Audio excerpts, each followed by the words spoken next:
Look at this diagram. It represents a standard 24-hour day. For all of human history, a third of it belonged to sleep. Then, a sudden, painless biological mutation wiped out that need entirely. We stopped feeling tired. Our bodies stopped requiring a nightly shutdown.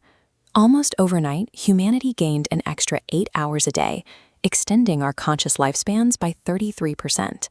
At first, it felt like a gift. People used that massive influx of free time to master abandoned hobbies, learn new languages, and spend hours with their families. The global consensus was that humanity had finally outrun the clock. With an extra 8 hours a day, people were finishing novels and mastering complex skills that previously took a lifetime to acquire. Yet here we are today. We have gained a massive amount of conscious life, and our bodies never experience physical fatigue. But human society is currently breaking down under a profound, heavy sense of exhaustion. In the rush to celebrate these extra hours, we overlooked a looming reality. The mutation had given us more time, but it had also removed the only natural barrier that kept the world from moving at a constant, high-speed crawl. The global economy acts like a giant sponge. It quickly absorbed all of that newly available free time. If humans no longer needed to sleep, the traditional 8-hour workday stopped making mathematical sense to the market. This chart shows exactly how corporations adjusted their expectations. Watch the daily breakdown. The time allocated to sleep doesn't go to leisure, it gets swallowed by labor. Shifts expanded from 8 to 14 hours a day. The night became fully commercialized. Schools, offices, and factories began operating in continuous, relentless double shifts.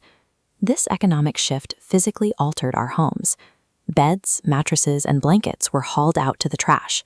The concept of a bedroom was gone. Those empty domestic spaces were immediately reconfigured. Former bedrooms were torn down to make way for expanded home offices or 24-hour gym equipment. Eliminating sleep didn't give humanity more personal freedom. It simply provided the economic machine with an infinite capacity for exploitation.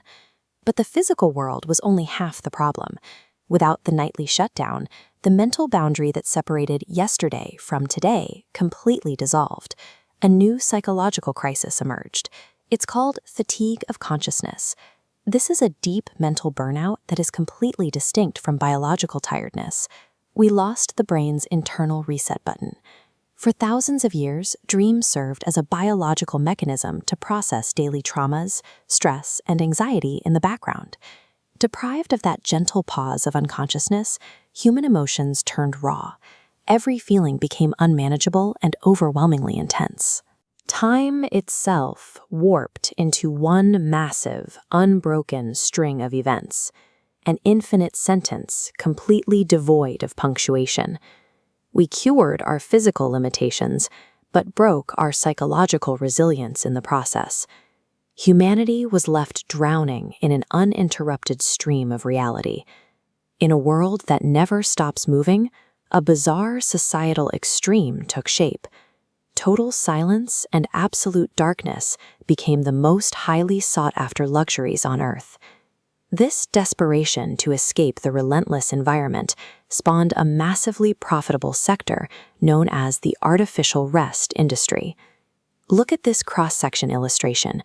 It shows a premium sensory deprivation pod. The thick, soundproof walls completely isolate the interior from the bright, noisy exterior world. People pay exorbitant prices just to step inside and lie down. The tragic irony is that the occupants of these pods aren't actually sleeping. They are wide awake, desperately pretending to do so. In the past, humanity dreamed of achieving immortality.